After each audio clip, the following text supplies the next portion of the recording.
The clock had just struck midnight as I drove down the empty streets, the glow of my car's headlights slicing through the inky darkness. The day had been long and tiring, and I was relieved to finally be heading home. The town was eerily quiet at this hour, with only the occasional rustling of leaves in the breeze to break the silence. The full moon hung low in the sky, casting an otherworldly glow over the familiar landscape. As I navigated the winding roads leading to my neighborhood, a sense of unease began to settle in the pit of my stomach. The air felt heavier, charged with a strange energy that made the hairs on the back of my neck stand on end. I shook off the feeling, attributing it to the exhaustion that had been building throughout the day. All I wanted was to get home, to the comfort and safety of my own bed. The houses along the street seemed to blur together, their dark windows like empty eyes watching my every move.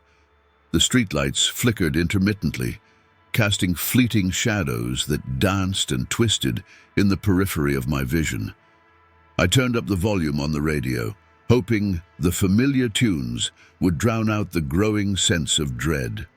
But even the music seemed distant, as if muffled by an unseen force. As I approached the final stretch before my street, I noticed something unusual. The intersection ahead, normally well lit, was shrouded in an unnatural darkness. The lone streetlight that marked the crossing was flickering erratically, casting long, distorted shadows on the pavement. I slowed the car, peering through the windshield to get a better look. The night had taken on an almost surreal quality, and I couldn't shake the feeling that something was terribly wrong. The silence outside was oppressive, pressing in on me from all sides. My hands tightened on the steering wheel, knuckles white with tension. Just a few more minutes, I told myself. Just a few more minutes, and I'll be home. But deep down, I knew that the calm before the storm was about to be shattered, and my night was far from over. As I inched closer to the intersection, the flickering streetlight finally went dark, plunging the area into an unsettling gloom. My headlights became the only source of illumination, casting sharp, eerie beams across the deserted crossroads. That's when I saw it. A shadowy figure slowly descending from the top of the streetlight. At first, I thought my tired eyes were playing tricks on me, but as the figure came into sharper focus, my breath caught in my throat. It was a man, or at least it appeared to be. Draped in a long flowing red cloak, his movements were fluid and unnaturally smooth, almost as if he were gliding through the air. His face, shrouded in darkness, was indistinguishable, but I could feel his gaze piercing through me, sending chills down my spine. My heart pounded in my chest, each beat a deafening drum in the silence of the night. Paralyzed by a mix of fear and curiosity, I could only watch as the figure landed gracefully on the pavement. He stood there for a moment, his red cloak billowing slightly in the breeze, before he began to move towards my car. Panic surged through me, and I instinctively locked the doors, my fingers fumbling over the controls. The figure's movements were deliberate, each step echoing ominously in the still night. Then, in a sudden, terrifying motion, the figure leapt onto the hood of my car. The impact caused the entire vehicle to shudder, and I let out a strangled gasp. The demon crouched there, its red cloak spreading out like a pool of blood, its face still hidden in shadow. I could feel the weight of its presence pressing down on me, suffocating and inescapable. Desperation clawed at me as I fumbled to put the car in reverse, my hands shaking uncontrollably. The demon's hands, long and clawed, reached out to grip the edges of the hood, and I could see its eyes now, glowing malevolent orbs that seemed to burn with an inner fire. They locked onto mine, and in that instant, I knew I was facing something not of this world. I slammed the gear shift into reverse and stomped on the accelerator. The tires screeched as the car lurched backward, but the demon held on, its grip unyielding. The car's engine roared, and the headlights cast wild, frantic beams across the intersection, illuminating the horrifying scene. My mind raced, thoughts jumbled and incoherent. How could I escape this nightmare? In a final, desperate attempt, I veered the car sharply to the side, hoping to throw the demon off balance. For a moment, it seemed to work. The figure's grip loosened, and it slid off the hood, landing on the pavement with a bone-chilling thud. I didn't wait to see if it would get up. I slammed the car back into drive and sped away, the image of the burning eyes seared into my memory. As I drove, the realization set in. The night had only just begun, and I was far from safe. My heart pounded like a war drum as I sped away from the intersection, my mind a chaotic whirlpool of fear and confusion. The road ahead was a dark, narrow ribbon, flanked by looming trees that seemed to close in on me. Every shadow felt alive, every gust of wind a whisper of impending doom. The demon's face, those burning eyes, haunted my every thought, and I could almost feel its malevolent presence lingering behind me. I pressed the accelerator harder, the car roaring down the empty road, but the feeling of dread only intensified. My eyes darted to the rearview mirror repeatedly, expecting to see the demon in pursuit. Each glance revealed nothing but the empty, yawning darkness. Yet the fear refused to dissipate. My knuckles were white on the steering wheel, and my breaths came in shallow, ragged gasps. As I approached another intersection, I dared to hope that the nightmare was over, that the demon had been left behind. But then I felt it, a sudden, heavy thud on the roof of my car, followed by the unsettling sensation of something moving above me. My blood ran cold, and a scream caught in my throat. The demon had returned, and it was on my car. Panic surged through me like a tidal wave, and I swerved wildly, trying to shake the creature off. The car skidded, tires screeching against the asphalt, but the demon's grip seemed unbreakable. The sound of its claws scraping against the metal roof was like nails on a chalkboard, sending shivers down my spine. I could hear its guttural growls, low and menacing, reverberating through the vehicle. My thoughts were a frantic blur. What could I do? How could I escape this nightmare? I considered stopping the car and making a run for it, but the rational part of my mind knew it would be futile. There was no outrunning this thing. I needed a plan, something to get it off my car and buy me enough time to get home to safety.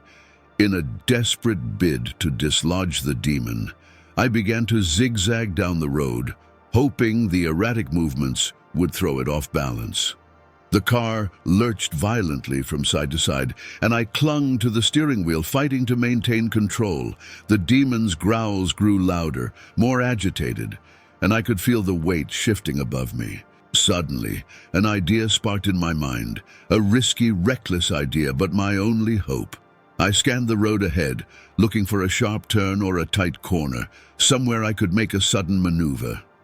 There, up ahead, a narrow side street veered off to the right, bordered by a tall stone wall. It was my chance. I took a deep breath, steeling myself for what I was about to do.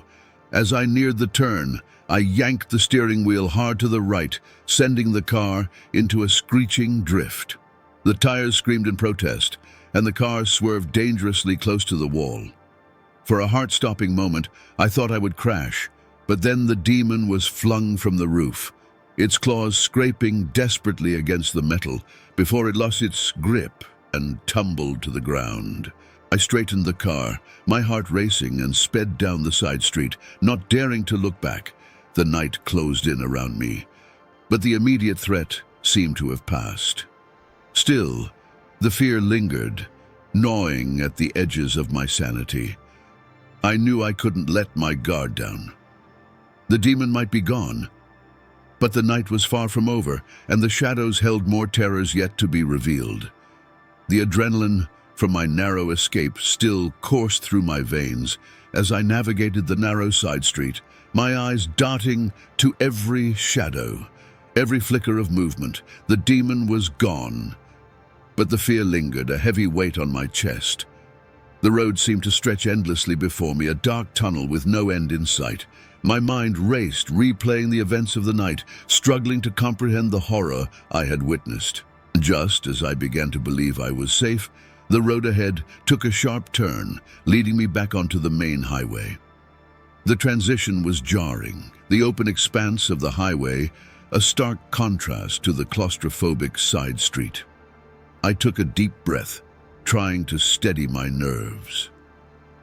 The highway was familiar, a route I had driven countless times. It was a symbol of normalcy, a path that would lead me home. But as I merged onto the highway, something caught my eye. A movement in the distance, a dark shape that seemed out of place. My heart skipped a beat as the shape grew larger, more defined. It was a horse, but not just any horse. This creature was enormous, twice the size of any horse I had ever seen. Its coat, a dark, shimmering shade of brown. It stood in the middle of the highway, motionless, like a spectral sentinel. I slowed the car, my mind struggling to process what I was seeing. The horse's eyes glowed with an otherworldly light, and its presence exuded an eerie calm that was both captivating and terrifying. I felt a strange pull, a compulsion to stop the car and approach the creature, but the rational part of my mind screamed at me to stay away. This was no ordinary horse. This was something else, something not of this world. As I drew closer, the horse remained still, its eyes fixed on me. The highway was empty, devoid of any other cars or signs of life. It was as if time had stopped, and the world had narrowed down to just me and the phantom horse. My hands tightened on the steering wheel, and I glanced around, hoping for some sign of reality, something to anchor me in the present, but there was nothing. Suddenly, the horse moved. It was a subtle shift, a slight turn of its head, but it was enough to break the spell. The creature's eyes seemed to burn with a newfound intensity, and I felt a cold wave of fear wash over me. I had to get away. I couldn't let myself be drawn into whatever nightmare this was. I pressed the accelerator, the car surging forward, but the horse didn't move. It stood its ground, a silent, immovable barrier. My heart pounded as I swerved to avoid it, the car veering dangerously close to the guardrail. For a split second I thought I would crash, but then the horse vanished. One moment it was there, solid and real, and the next it was gone, dissolved into the night, as if it had never existed. The car straightened out and I sped down the highway, my mind reeling. What was happening? First the demon, and now this phantom horse. The night had turned into a surreal, waking nightmare, and I felt like I was losing my grip on reality. The highway stretched out before me, an endless ribbon of darkness, and I knew I had to keep moving. I had to get home to safety before the night claimed me. As I drove, the fear settled into a deep, gnawing unease. The horse's glowing eyes haunted my thoughts, and I couldn't shake the feeling that I was being watched, hunted by unseen forces. The road ahead was a blur, and every shadow seemed to conceal a new horror. The night was far from over, and I was trapped in its grip, a helpless pawn in a game I couldn't understand. As I continued driving down the highway, the familiar landmarks and signs of civilization seemed to fade away into the darkness. The road stretched endlessly before me, a black ribbon cutting through an abyss. The air grew colder, and an eerie stillness enveloped everything around me. I glanced at the clock on the dashboard, but the digital numbers flickered and then went blank, leaving me with no sense of time. I tried to shake off the mounting dread, convincing myself that I just needed to stay focused and keep driving. But the further I went, the stranger things became. The landscape outside the car windows transformed subtly at first, the trees seeming taller and denser, their branches intertwining to form a canopy that blocked out the moonlight. The world around me felt distorted, like a twisted reflection in a funhouse mirror. Then, without warning, the road itself began to change. The smooth asphalt turned rough, and the car's tires rumbled over uneven ground. I slowed down, peering through the windshield, but all I could see was darkness. The headlights, which had previously cut through the night with ease, now seemed to barely penetrate the inky blackness ahead.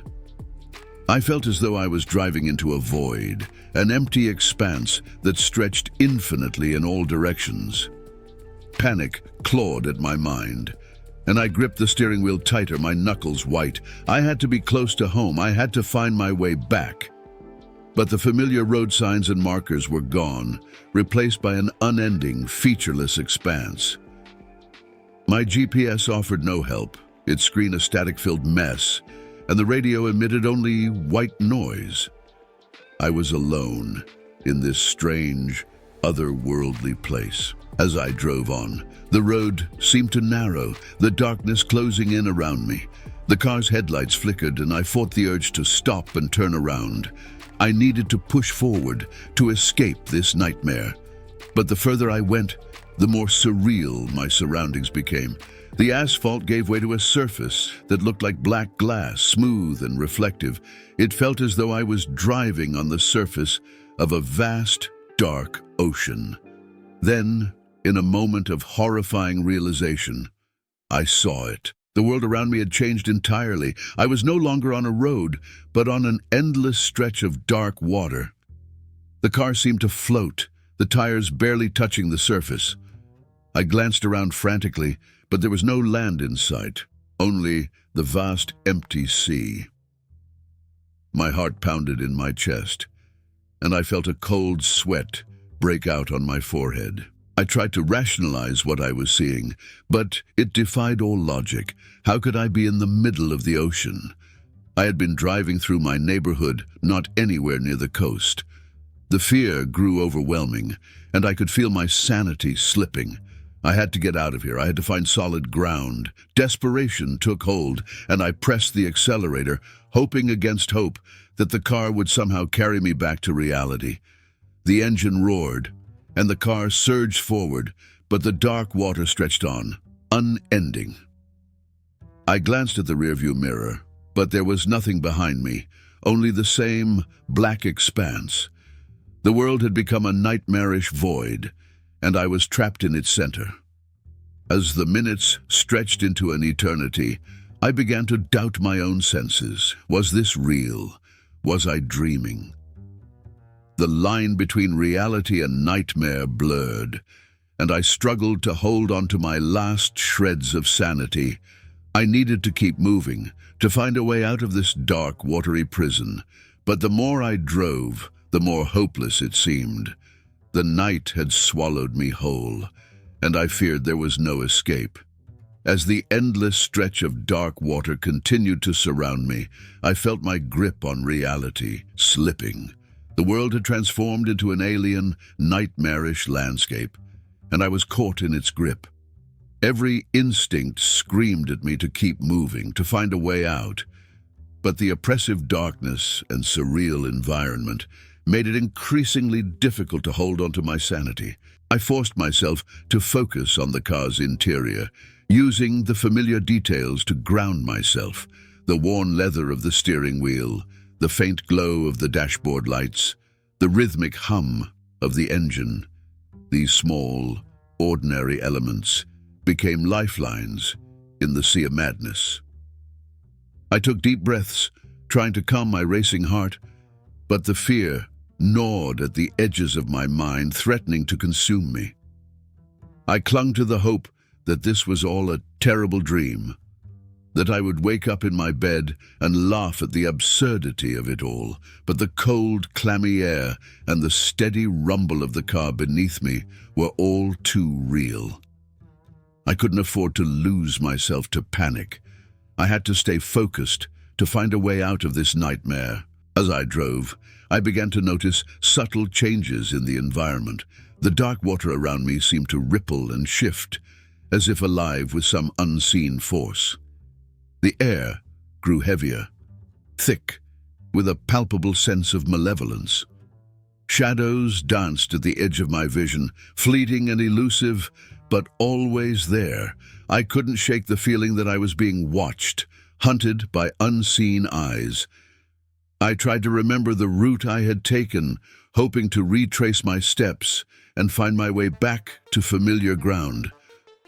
But my memory was a jumbled mess, the events of the night blending together in a haze of fear and confusion. I replayed the encounters with the red demon and the phantom horse in my mind, searching for any clue, any detail that might help me understand what was happening. But the more I thought about it, the more surreal and disconnected it all seemed. The darkness pressed in on me, a tangible force that weighed heavily on my mind. I found myself questioning my own perceptions, wondering if I was losing my grip on reality. Was this some elaborate hallucination, a product of exhaustion and stress? Or was I truly trapped in a supernatural nightmare with no escape in sight? In a desperate attempt to regain control, I began speaking aloud, my voice shaky but determined. "This isn't real," I muttered, repeating the mantra like a lifeline. "This isn't real. I'm going to wake up. I'm going to find my way home."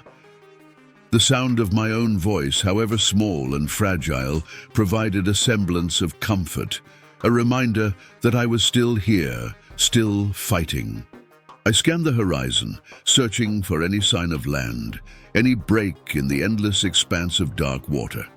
My eyes strained against the darkness, but there was nothing. No light, no landmarks, just the infinite void. The car's headlights illuminated a narrow path ahead, but beyond that, everything was shrouded in impenetrable blackness. The minutes dragged on, each one feeling like an eternity. My mind was a battlefield, a constant struggle to hold on to reason and sanity. I knew I couldn't give in to the fear, couldn't let it overwhelm me. I had to keep moving, to keep searching for a way out. As the car moved forward, I began to notice faint, indistinct shapes in the distance. At first, they were just shadows, barely visible against the darkness. But as I drew closer, they took on more defined forms. Trees, buildings, familiar landmarks. Hope surged within me, a flicker of light in the overwhelming darkness. I pressed the accelerator, urging the car forward, my eyes fixed on the shapes ahead. The dark water began to recede, replaced by solid ground. The oppressive weight of the night lifted slightly, and I felt a glimmer of relief. I was getting closer. I could almost taste the safety of home. But even as I drew nearer to the familiar landmarks, a nagging sense of dread lingered. The night had changed me, had shown me a world beyond my understanding, and I knew, deep down, that the shadows of this nightmare might never fully release their hold on me. With the faint shapes of trees and buildings beginning to emerge from the darkness, a fragile hope took root within me. The oppressive weight of the nightmare seemed to lift slightly, but I knew the danger was far from over. The memory of the red demon and the phantom horse haunted me. Their other worldly presence, a constant reminder that I was still ensnared in a realm of terror. As I drove closer to the familiar landmarks, a sudden jarring thud echoed through the car. My heart leaped into my throat as the vehicle shuddered violently. The red demon was back. I could feel its malevolent presence clinging to the roof of the car. Panic surged through me, threatening to drown the fragile hope I had just begun to feel. But this time, something inside me snapped. I was tired of running, tired of being hunted by this monstrous entity. If I was to have any chance of escaping this nightmare, I needed to confront the demon head-on. It was a reckless, desperate decision, but it was my only hope. I had to face the terror that had been stalking me. I took a deep breath, steadying my nerves, and pulled the car to a screeching halt by the side of the road. The engine idled ominously, and the night was filled with an unsettling silence. My hands shook as I unbuckled my seatbelt and reached for the door handle. Every instinct screamed at me to stay inside, to keep driving, but I forced myself to ignore the fear. I had to do this. Pushing the door open, I stepped out into the cold night air. The world seemed to hold its breath, the silence so complete that I could hear my own heartbeat pounding in my ears. I looked up at the roof of the car, my eyes straining to pierce the darkness. The red demon crouched there, its eyes glowing with a sinister light, its claws digging into the metal. "Show yourself," I shouted, my voice trembling but defiant. "What do you want from me?" The demon's eyes locked onto mine, and I felt a wave of cold wash over me. It was as if the very essence of fear had taken form, staring into my soul. The demon began to move, slowly and deliberately, its red cloak billowing like smoke. It slithered down the side of the car, landing on the ground with a soft thud. Standing before me, it was even more terrifying than I'd imagined. Its presence a dark, suffocating void. Summoning every ounce of courage, I stood my ground. "Why are you following me?" I demanded, my voice barely more than a whisper. The demon tilted its head, as if considering my question. Then, to my shock, it spoke. Its voice was a low, guttural growl, like the rumble of distant thunder. "You have crossed into my realm, mortal. You do not belong here." "I don't understand," I replied, my mind racing. "I didn't mean to come here. I just want to go home." The demon's eyes flickered with a strange, unreadable emotion. "Home? There is no home for you now. You have seen too much, crossed too far. The shadows have claimed you." Despair threatened to overwhelm me, but I refused to give in. "There must be a way," I insisted. "Tell me how to leave. Tell me how to break free." The demon seemed to consider my words, its glowing eyes narrowing. "There is a way," it said slowly, "but it comes with a price. Are you willing to pay it?" I hesitated, fear gnawing at the edges of my resolve. What kind of price? But I knew I had no choice. "Yes," I said finally, "whatever it takes." The demon's lips curled into a cruel smile. "Very well. You must face the truth of your own fears, confront the darkness within you.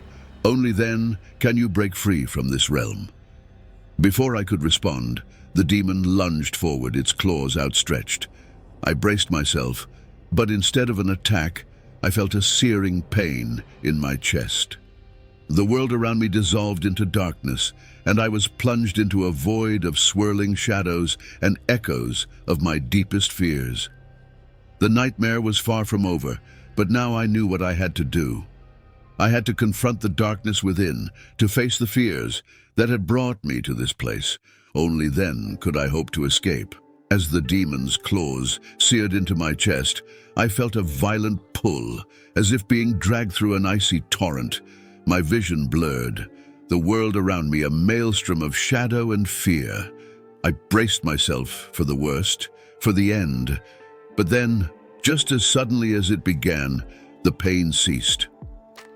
I gasped, struggling to breathe, and found myself lying on the familiar asphalt of my street, the cool night air filling my lungs.